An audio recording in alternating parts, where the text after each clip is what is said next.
All praises due to the Most High, family. We back with another basketball breakdown.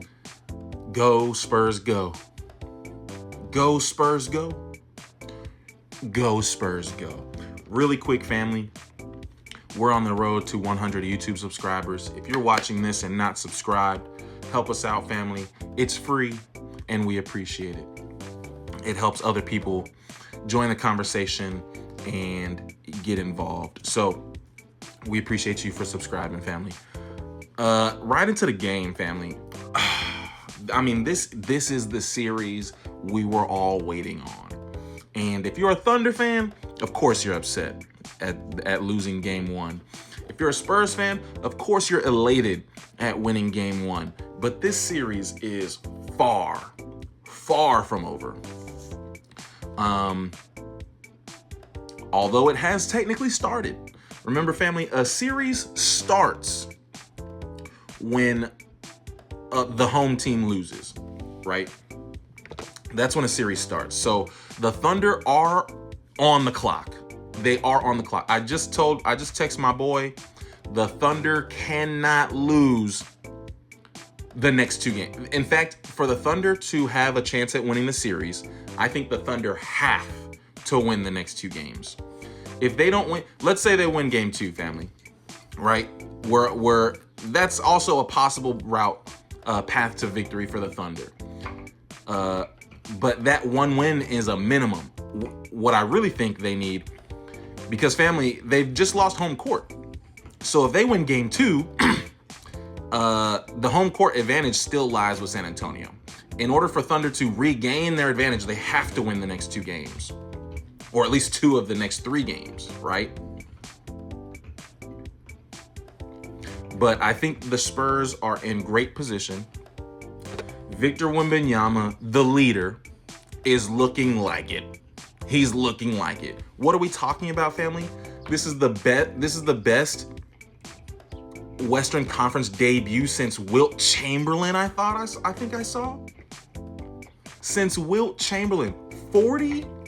What? It's 41 and 24. That's just absolutely mind-blowing.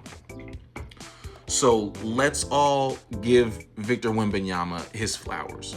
That man is blooming now. And it's so fun to watch. Okay. Dylan Harper, obviously, also another great game. KJ, sixth man of the year, great minutes. Okay, where we need to improve. Stephon Castle's my second favorite Spur, right? And it's unfair because he's competing with Wemby to be the favorite. So, which I think is the case for a lot of San Antonio fans. I think Victor is like 1A and Stephon Castle's like 1B. And Dylan Harper's stealing a lot of Spurs hearts too.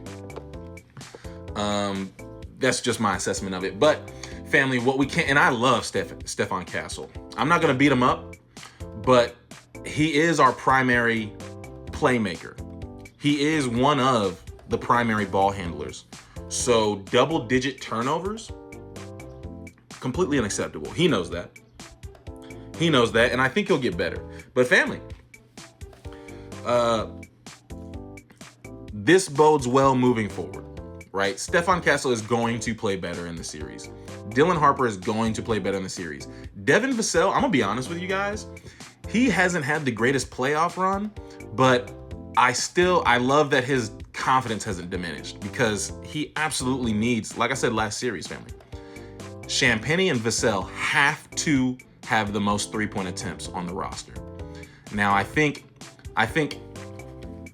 before the playoff, going into the playoffs, family, a lot of Spurs critics were pointing to the three-point percentage. And I wasn't too concerned about it because although we only have a couple of sharpshooters like Champagnie and Vassell, the other guys shooting threes are certainly capable three-point shooters, right? So they're not shooting at the highest clip, but they're fairly consistent, right? You got Wemby, you got Stephon Castle, you got Dylan Harper, you got KJ. You have who am I forgetting right now?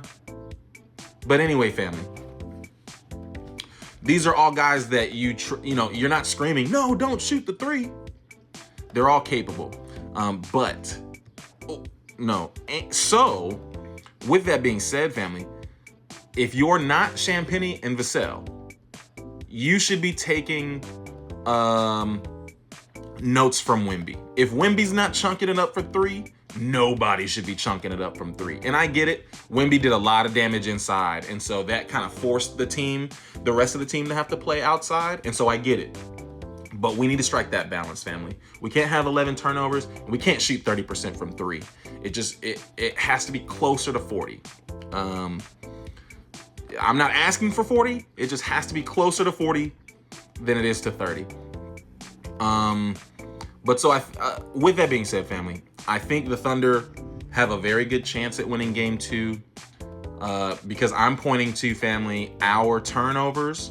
Way too many. A 21 turnover game is completely unacceptable against the first or second best defense in the league, and 30% shooting from three. Those are the two areas I would clean up. Victor Wembanyama, just keep doing exactly what you're doing.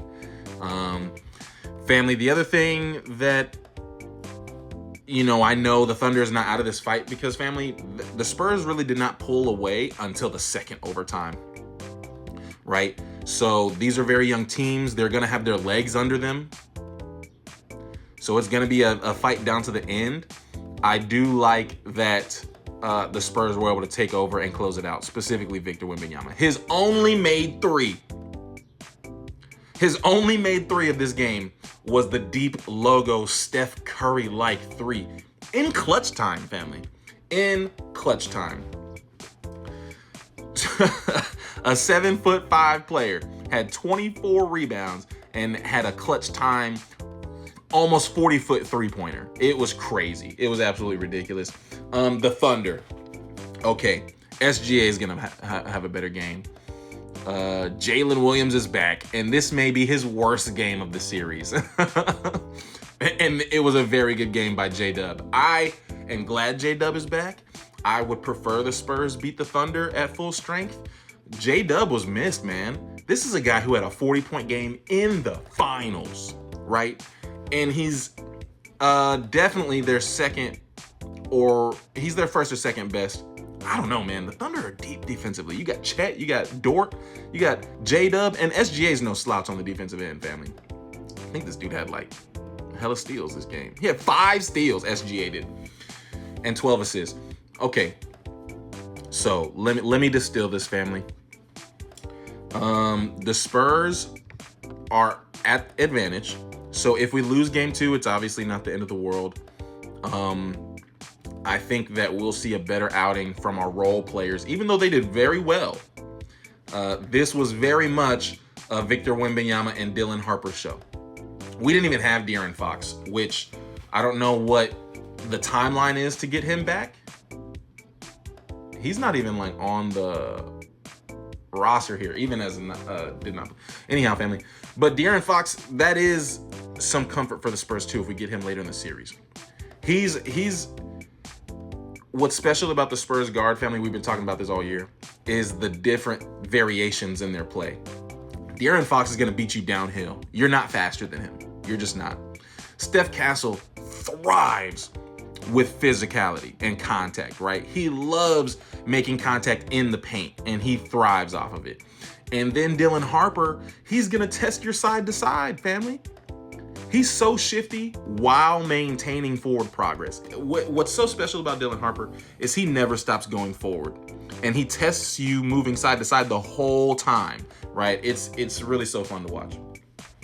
But the Thunder are going to fight back.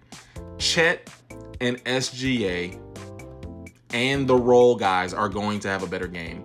The Spurs did a great job of limiting the Thunder's total scoring output to 3 guys. You had SGA, who underperformed by MVP standards. You had J-Dub, who just got back off of injury, but he looked really well. He's going to get better.